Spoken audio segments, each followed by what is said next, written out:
You will hear a fitness instructor talking on the radio about different ways of keeping fit. First, you have some time to look at questions 11 to 16.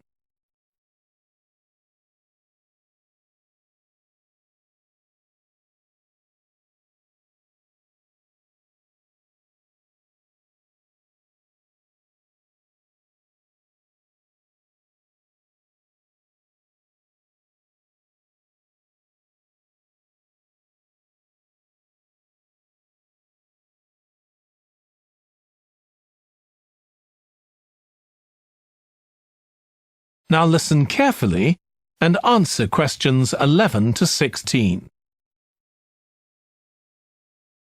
So, if you're one of those people who hasn't found the perfect physical activity yet, here are some things to think about which might help you make the right decision for you. The first question to ask yourself is whether you would enjoy training in a gym. Many people are put off by the idea of having to fit a visit to the gym into their busy day. You often have to go very early or late, as some gyms can get very crowded. But with regular training, you'll see a big difference in a relatively short space of time. Running has become incredibly popular in recent years. That's probably got a lot to do with the fact that it's a very accessible form of exercise. Anyone can run, even if you can only run a few meters to begin with. But make sure you get the right shoes.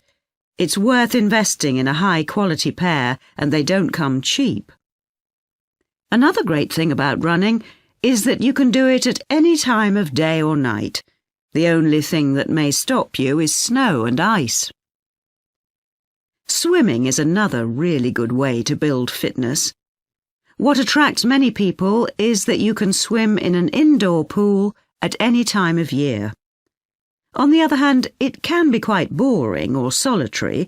It's hard to chat to people while you're swimming lengths.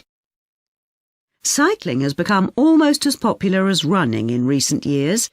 That's probably because, as well as improving their fitness, many people say being out in the fresh air in a park or in the countryside can be fun. Provided the conditions are right, of course. Only fanatics go out in the wind and rain. Yoga is a good choice for those of you looking for exercise which focuses on developing both a healthy mind and body. It's a good way of building strength, and with the right instructor, there's less chance of hurting yourself than with other more active sports. But don't expect to find it easy. It can be surprisingly challenging, especially for people who aren't very flexible. Getting a personal trainer is a good way to start your fitness program. Obviously, there can be significant costs involved, but if you've got someone there to encourage you and help you achieve your goals, you're less likely to give up. Make sure you get someone with a recognised qualification, though, or you could do yourself permanent damage. Before you hear the rest of the radio program, you have some time to look at questions 17 to 20.